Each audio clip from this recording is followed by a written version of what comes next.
आप लोगों ने भी ये मूवी देखी कल की जो रिसेंटली रिलीज हुई है, उस मूवी में गेटिंग अ फर्टाइल वुमन जो बच्चे पैदा कर सके वो बड़ा मुश्किल था। तो आगे हमारी जनरेशन बढ़ेगी कैसे आगे। लेकिन उस मूवी में एक और चीज दिखानी चाहिए कि बात सिर्फ ये नहीं है कि फीमेल्स फर्टाइल नहीं होती, लेकिन व्हाट अबाउट मेल्स। इस टाइम पे इरेक्टाइल डिसफंक्शन इतना कॉमन होता जा रहा है और I don't think in human history कभी भी 20s में लड़कों को चीज एक्सपीरियंस हुई है। और इसका एक बहुत बड़ा रीजन अल्कोहल है। आज के इस वीडियो में आपको बताऊंगा एक स्टोरी। हमारे क्लाइंट है, उनको इरेक्टाइल डिसफंक्शन 22 ईयर्स की एज में एक्सपीरियंस हुआ। मैं पहले बता दूं, हम नॉट अ डॉक्टर, हम ड्रग्स के बेस पे कुछ नहीं करते। ऑल वी डू इज कि भाई हेल्थ वाला पार्ट ठीक रहे थ्रू डाइट, ट्रेनिंग, सप्लीमेंटेशन, ये सारी चीजें कर करके। और पता है इनको जो इन्फ्लुएंस हुआ था कैसे था, टेट ब्रदर्स आपके जो कि ग्लोरीफाई करते हैं अल्कोहल यूज करना, हमारे बॉलीवुड सॉन्ग्स, हमारे पंजाबी सॉन्ग्स, हर किसी में तो भाई वोडका, शराब, ठेका, पैग ये तो चल ही रहा है, एज इफ कि ये सब चीजें बिना किसी कॉस्ट के आती। लेकिन everything that you consume comes at a cost, it takes something away from you. लेकिन बिफोर स्टार्ट द वीडियो, अगर आप में से किसी को पेट का इशू है, घर पे किसी को टाइप 2 डायबिटीज है, फैटी लिवर है, और for natural body building and fat loss, this is number to contact. And again I am not a doctor, it just nutritional services only. तो ये हमारे भाई साहब start drinking at the age of 16। School farewell के आसपास पीना शुरू किया, उसके बाद कॉलेज में आते आते पीना बहुत शुरू कर दिया, उससे पेट के इश्यूज बड़े खराब हो गए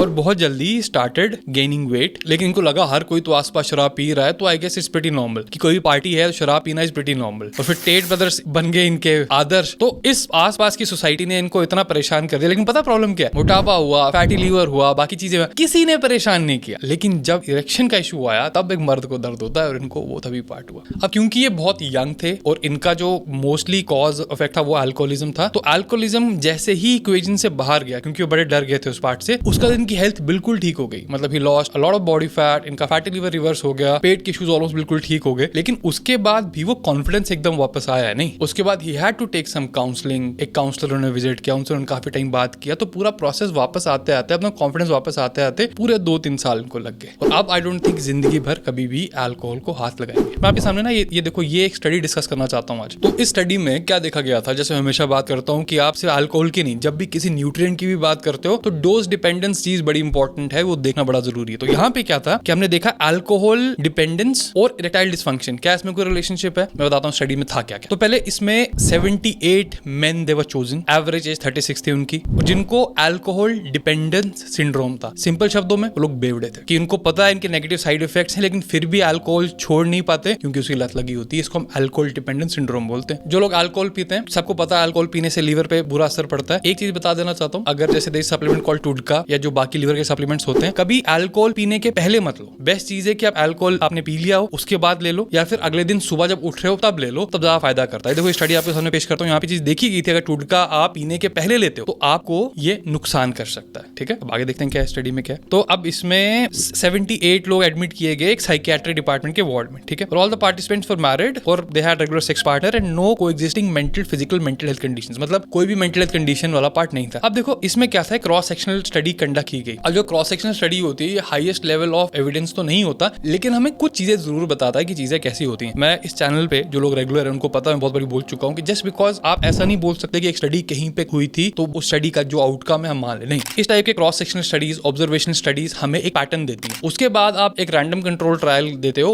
वो आपको एक काफी अच्छा गोल्ड स्टैंडर्ड ऑफ इन्फॉर्मेशन देते हैं। और अगर एक ही आरसीटी हुआ तब भी उतना इन्फॉर्मेटिव नहीं होता, उतना मानने वाली चीज नहीं होती। हाँ, जब आरसीटीज हम बार बार रेप्लिकेट कर सकते हैं अलग अलग कंडीशंस में, तब कोई इन्फॉर्मेशन होती है। Just because study was done somewhere means nothing. लेकिन यहाँ पे जो स्टडी है, इससे हम बड़ी सारी चीजें अनुमान लगा सकते हैं। देखो क्या था, अब इसमें जो परसेंटेज थी जो पार्टिसिपेंट्स की जिनमें अल्कोहल डिपेंडेंस थी, वो क्या थी। जो सीवियर अल्कोहल डिपेंडेंस थी 15.4% लोग इनमें से उनको सीवियर अल्कोहल डिपेंडेंस थी, 32.1 को मॉडरेट थी और 52.6 को माइल्ड अल्कोहल डिपेंडेंस थी। और एक एसोसिएशन निकाली गई between severity of alcohol addiction to erectile dysfunction. और नो सरप्राइज देयर, हमने ये चीज देखी कि जिनको अल्कोहल डिपेंडेंस ज्यादा थी उनको इरेक्टाइल डिसफंक्शन का इशू भी ज्यादा था। आपको मैं को ट्रिविया बताता हूँ, सेक्सुअल डिसफंक्शन अल्कोहल डिपेंडेंट लोगों में 43.6% है और जनरल पॉपुलेशन में 1 to 10%। तो हमारे पास बड़े सारे ऐसा अब टेक्स्ट है, मैं देख चुका हूँ लोगों से काम करते करते, आसपास भी आप लोग देखना कि जब भी अल्कोहल की मात्रा किसी लाइफ में ज्यादा होती है तो you will have some form of sexual dysfunction, that's for sure. अगर हमारे देश की बात करूं तो सरकार के बड़े सारे सोशल प्रोग्राम्स हैं जहां पे अल्कोहलिज्म और ड्रग एडिक्शन को कर्व करने के लिए कुछ इनिशिएटिव्स लिए गए, जैसे नशा मुक्त भारत अभियान उनमें से एक है। लेकिन अभी भी बड़े सारे लोग जो अल्कोहल रेगुलरली पीते हैं उनको लगता ही नहीं है कि भाई ये कोई प्रॉब्लम है। देखो, अगर आपको शराब पीने के बिना नींद नहीं आती तो इट्स अ प्रॉब्लम, और इट्स फाइन कि अगर वो प्रॉब्लम है, कोई दिक्कत नहीं है। लेकिन प्रॉब्लम ये कि उसके आगे तुम क्या कर रहे हो। तो visit a psychiatrist, talk to a counsellor, इन सब चीजों से काम करो। हो, लेकिन एक और चीज है, अब देखो अगर आप मॉडरेट या बड़ा कम अल्कोहल पीते हैं, जैसे हफ्ते में एक बार पी लिया, हफ्ते में एक बार भी अब उससे ज्यादा, अब महीने में करीब पीते, that is still okay, adjustable, क्योंकि अल्टीमेटली जो